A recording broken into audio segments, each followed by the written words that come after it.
Chapter 20. Pre-birth communication. "Hi, Mom. I'm John." The adorable, carefree young man in a red t-shirt grinned at me. His face was as clear as a photograph. I smiled at his purity and obvious delight. "You're adorable, honey, but my son's name is Hoyt." He giggled and shook his head playfully, knowing something I didn't know. No, my name is John, and I'm your son." He smiled so coyly that he looked like a cat that ate the canary. "Oh, I get it. I'm dreaming." His mouth curled into a smile. He sparkled as he told me exactly what his name meant and who he was named after. "I'm John, like the dearly loved disciple of Jesus." His hazel eyes were alight with joy, and his spirit was free. I told him how much I loved his name.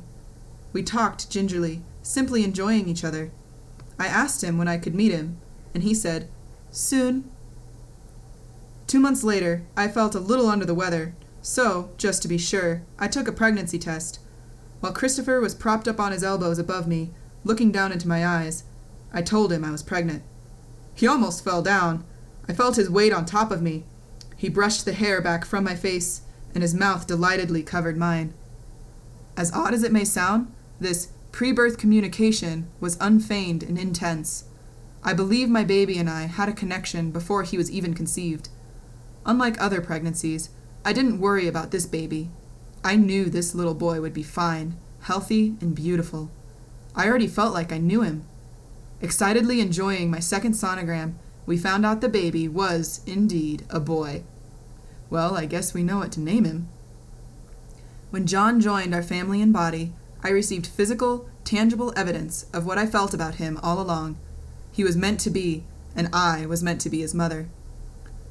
Christopher and I felt so confident when he was born. We're pros now. Who needs doctors? We got this down. With my same wonderful OBGYN, I also delivered John into my own 2 hands, placing his balmy body gently upon my chest. He was so serene, so content. He was almost too happy. The nurses preferred he cry more to display stronger lungs. Balloons, flowers, and cardboard storks jumbled the house again. A little older this time, Christopher and I began to experience zombie-like exhaustion.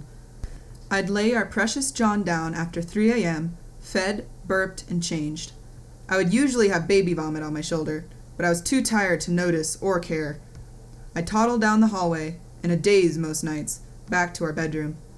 I admit, by this point I was usually grinning some, knowing that the next time it would be Daddy's turn.